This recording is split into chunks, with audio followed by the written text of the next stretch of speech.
Hello नमस्कार दोस्तों, Jaipur online classes पर आपका मोस्ट वेलकम है। चैनल से जुड़ने के लिए चैनल को ज़रूर सब्सक्राइब करें, वीडियो को लाइक करें और शेयर करें। दोस्तों आज हम चर्चा करने वाले हैं अध्यापक भर्ती जो होने वाली है, जिस रीट बेसिस रीट 2024 जिसका नोटिफिकेशन जल्द से जल्द जारी होने वाला है। तो उससे संबंधित महत्वपूर्ण क्वेश्चन है जो कि पिछले साल के एग्जामों में पूछे गए क्वेश्चन है। और ये टॉपिक है विकास के सिद्धांत, यानी वृद्धि और विकास का हमारा जो एक क्लास पहले भी हो चुकी थी, तो इसका जो अगला टॉपिक है वृद्धि और विकास का, विकास के सिद्धांत। तो हमने क्लास 2 लिए विकास के सिद्धांत। पेन थोड़ा छोटा कर लेते हैं। तो विकास के सिद्धांत देखो, प्रीवियस ईयर क्वेश्चन है जो पिछले एग्जामों में पूछे गए हैं, जो रीड आने वाली रीड के लिए वेरी वेरी इंपॉर्टेंट होने वाले हैं, और यही क्वेश्चन बार बार पूछे जाते हैं एग्जाम में। तो चलते हैं फर्स्ट क्वेश्चन की ओर।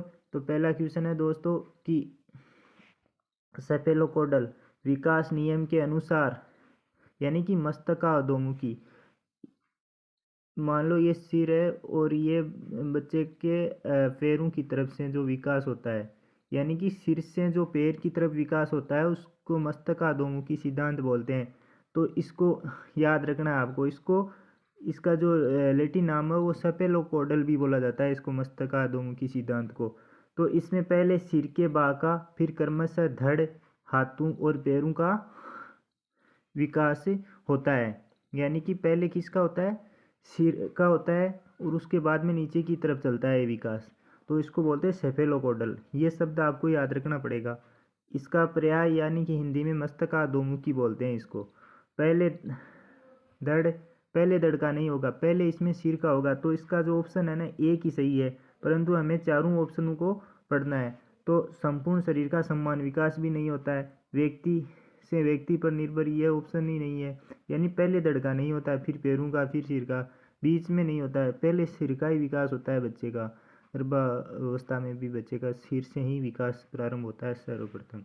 तो चलते हैं, इसका करेक्ट आंसर ऑप्शन ए होगा दोस्तों। तो चलते हैं नेक्स्ट क्वेश्चन की ओर। अगला क्वेश्चन है हमारा क्वेश्चन नंबर 2। निम्न में से कौन सा विकास का सिद्धांत नहीं है? विकास सार्वभौमिक है तथा सांस्कृतिक संदर्भ इसे प्रभावित नहीं करते हैं। विकास क्या है? सार्वभौमिक है, और सांस्कृतिक जो संदर्भ है वो इसे प्रभावित नहीं करते हैं। देखो सिद्धांत नहीं है, सार्वभौमिक तो है, परंतु सांस्कृतिक संदर्भ इसे प्रभावित नहीं करते हैं। ध्यान से पढ़ना। विकास जीवन पर्यटन चलता है ना, जीवन पर्यटन। सांस्कृतिक संबंध इसे प्रभावित करते हैं विकास को। ध्यान रखना, हमारी संस्कृति कैसी है वो भी प्रभावित करती है व्यक्ति के विकास को। तो ये ऑप्शन गलत है क्योंकि यहाँ नहीं लिखा हुआ है। और विकास जीवन पर्यटन चलता है, विकास हमारा जीवन पर्यटन चलता है व्यक्ति का। कोई भी व्यक्ति हो, बच्चा हो, जिसका मतलब वृद्धि तो एक किशोरावस्था तक होती है, परंतु विकास उसका जीवन पर्यटन चलता है। ये ऑप्शन सही है, 2 नंबर। विकास परिवर्तनीय है, परिवर्ती है, यानी परिवर्तन बदलता रहता है, ये भी सही है। विकास आनुवांशिकता और पर्यावरण दोनों पर प्रभावित होता है, यानी कि जो जीन होते हैं, गुणसूत्र होते हैं, उस पर भी निर्भर करता है, और पर्यावरण दोनों का गुणज होता है। ध्यान रखना, इसमें गुणा का चिन्ह आएगा, वो आगे आएगा ना सूत्र, तब मैं बताऊंगा आपको। तो इसका गलत ऑप्शन एक ही है, मतलब सिद्धांत नहीं है। तो इसका ये नहीं है मतलब ऑप्शन, इसलिए गलत हो गया। तो इसका ऑप्शन ए सही है, यानी कि संस्कृति भी विकास को प्रभावित करती है। तो क्वेश्चन नंबर नेक्स्ट चलते हैं, तीसरा क्वेश्चन। तीसरा क्वेश्चन है हमारा, निम्नलिखित में से कौन सा विकास का सिद्धांत नहीं है? निरंतरता का सिद्धांत बिल्कुल है, निरंतरता का सिद्धांत है विकास के अंदर। व्यक्ति से भिन्नताओं का सिद्धांत, अलग अलग व्यक्तियों में अलग अलग तरीके से विकास होता है, ये एक भिन्नता का सिद्धांत है। पैटर्न की एकरूपता का सिद्धांत, यानी कि व्यक्तियों में अलग अलग तो होता है परंतु पैटर्न एक जैसा ही होता है, जैसे मतलब क्रमवाजी विकास होता है, तो ये पैटर्न माना जाता है। विशिष्ट ते सामान्य अनुक्रिया का सिद्धांत, विशिष्ट होता है मतलब महीन, और सामान्य होता है जनरल, यानी कि जैसे पहले एक हथेली का विकास हो गया, ये सामान्य विकास है, बाद में अंगुलियों का विकास होना, धीरे धीरे बनना, तो ये एक विशिष्ट विकास है। तो इसमें विशिष्ट पहले नहीं आएगा, पहले हथेली बनेगी उसके बाद में अंगुलियां बनेगी, तो ये गलत हो गया, उल्टा हो गया इसके अंदर। तो इसका जो डी है ना वो इनकरेक्ट है, यानी सिद्धांत नहीं है। डी इसका सही आंसर होगा। ये क्वेश्चन आया हुआ है, मैं बता दूं आपको, सीटेट में पूछा हुआ है, 2019 के अंदर ये क्वेश्चन पूछा हुआ है। चलो नेक्स्ट क्वेश्चन देखते हैं दोस्तों। अगला क्वेश्चन है हमारा कि निम्नलिखित में से कौन सा बाल विकास के सिद्धांतों के संबंध में असत्य है। विकास परिपक्वता और अधिगम पर निर्भर करता है। विकास किस पर निर्भर करता है? परिपक्वता और अधिगम पर निर्भर करता है। तो ये बात बिल्कुल सत्य है। दोनों पर, अधिगम का मतलब होता है सीखने पर, परिपक्वता मैच्योरेशन यानी कि हमारे जो सीखने और परिपक्वता दोनों पर ही विकास निर्भर करता है। बिल्कुल सही है। विकास विशिष्ट से सामान्य की ओर होता है। हमने पहले ही बताया था विशिष्ट से सामान्य की तरह नहीं होता है। पहले सामान्य होता है विकास, जैसे हथेली का पहले होगा और विशिष्ट यानी अंगुलियों का बाद में होगा। तो ये गलत है, इसके अंदर बी वाला। विकास सरलता से जटिलता की ओर होता है। बिल्कुल सही है।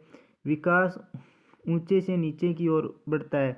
ऊंचे यानी सिर से पैरों की ओर। इसको सेफेलोडोकोडल या मस्तकाधोमुखी या विकास ऊंचे से नीचे की ओर, कोई भी आप बोल सकते हो शब्द इसके लिए, परंतु ये तीनों शब्द आते हैं एग्जाम में। और ये जो सेफेलोकोडल वाला क्वेश्चन है फर्स्ट ग्रेड में पूछा हुआ है 2020 के अंदर। तो इसका करेक्ट आंसर बी हो गया। दोस्तों ये जो क्वेश्चन है ये पूछा हुआ है एमपी टेट एग्जाम 2019 के अंदर। चलते हैं क्वेश्चन नंबर 5 की ओर। निम्नलिखित में किसने विकास के चरणों से जुड़े विकास के सिद्धांत को प्रस्तुत नहीं किया? फ्राइड है, ये फ्राइड लिखा हुआ है, टाइपिंग मिस्टेक है। फ्राइड, बंडूरा, एरिक्सन और पियाजे। तो फ्राइड ने किया है।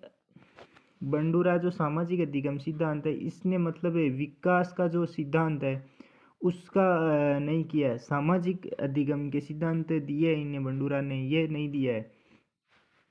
तो इसका करेक्ट आंसर बंडूरा होगा। एरिक्सन और पियाजे इसका आंसर नहीं होगा। तो चलते हैं नेक्स्ट क्वेश्चन की, क्वेश्चन नंबर 6। तो 6 क्वेश्चन है, लिखते समय किसी बच्चे द्वारा पेन पेंसिल पकड़ने के लिए अंगुलियों के उपयोग से पहले अपने पूरे हाथ का उपयोग निम्नलिखित में से किसका उदाहरण है?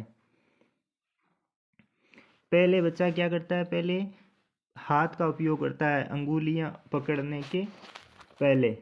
तो अंदर से बाहर की ओर, एक तो सेफेलोकोडल वाला सिद्धांत है, दूसरा एक है प्रोक्सिमोडिस्टल वाला सिद्धांत। कौन सा सिद्धांत है? प्रोक्सिमोडिस्टल, जिसको अंदर से बाहर की ओर विकास, जैसे पहले धड़ का होता है, उसके बाद में हाथों का होता है, उसके बाद में उसकी हथेलियों का, अंगुलियों का। तो ये प्रोक्सिमोडिस्टल सिद्धांत बोला जाता है इसको। अंदर से बाहर की ओर, धड़ से मतलब पहले होगा सीने का, बाद में हाथों का, ऐसे विकास होता है, बाद में हथेलियों का, बाद में अंगुलियों का। तो इसको प्रोक्सिमोडिस्टल थ्योरी बोला जाता है। तो इसका जो करेक्ट आंसर है वो होगा डी। चलते हैं नेक्स्ट क्वेश्चन की, क्वेश्चन नंबर 7। क्वेश्चन नंबर 7 है, मनोलैंगिक विकास सिद्धांत के अनुसार मूल प्रवृत्तियां पाई जाती है। तो सिगमंड फ्राइड का कथन है कि जो मूल प्रवृत्तियां हैं जो हमारे जीवन के संचालन करने के लिए उपयोग की जाती है वह अचेतन मन में पाई जाती है। और हमारे शरीर का जो अचेतन मन है वो 90% होता है और चेतन मन होता है 10%।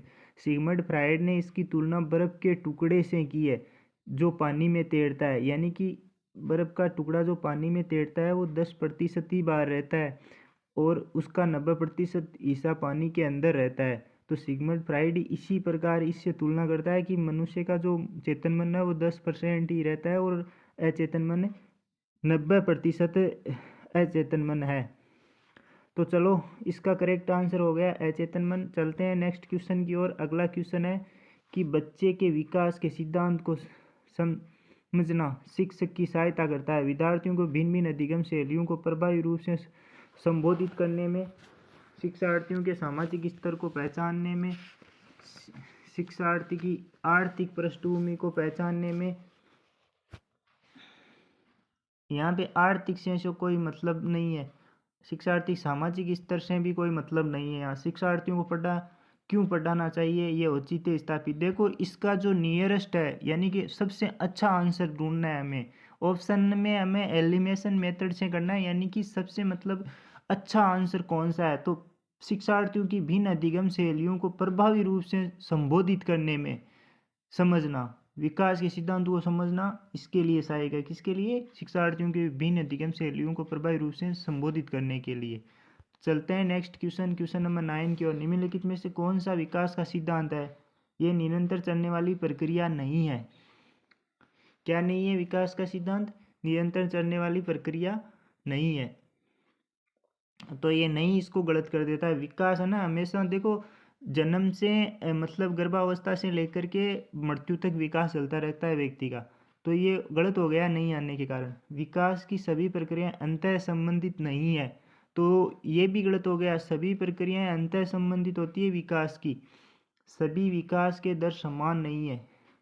हाँ, दर समान नहीं होती है, प्रत्येक व्यक्ति में अलग अलग पाया जा सकता है विकास की दर। पैटर्न समान होता है, दर समान नहीं होता। विकास हमेशा रेखीय होता है। रेखीय मतलब जैसे ग्राफ है तो विकास से बढ़ता जाता है। ये नहीं कि विकास एक बार गिरेगा बाद में वो वापस जाएगा, ऐसा नहीं होता है विकास। विकास हमेशा क्या होता है? रेखीय होता है। ध्यान रखना, ग्राफ में विकास हमेशा कैसा होता है? रेखीय होता है। तो इसका करेक्ट आंसर क्या होगा? सी होगा। चलते हैं लास्ट और 10 नंबर क्वेश्चन की ओर।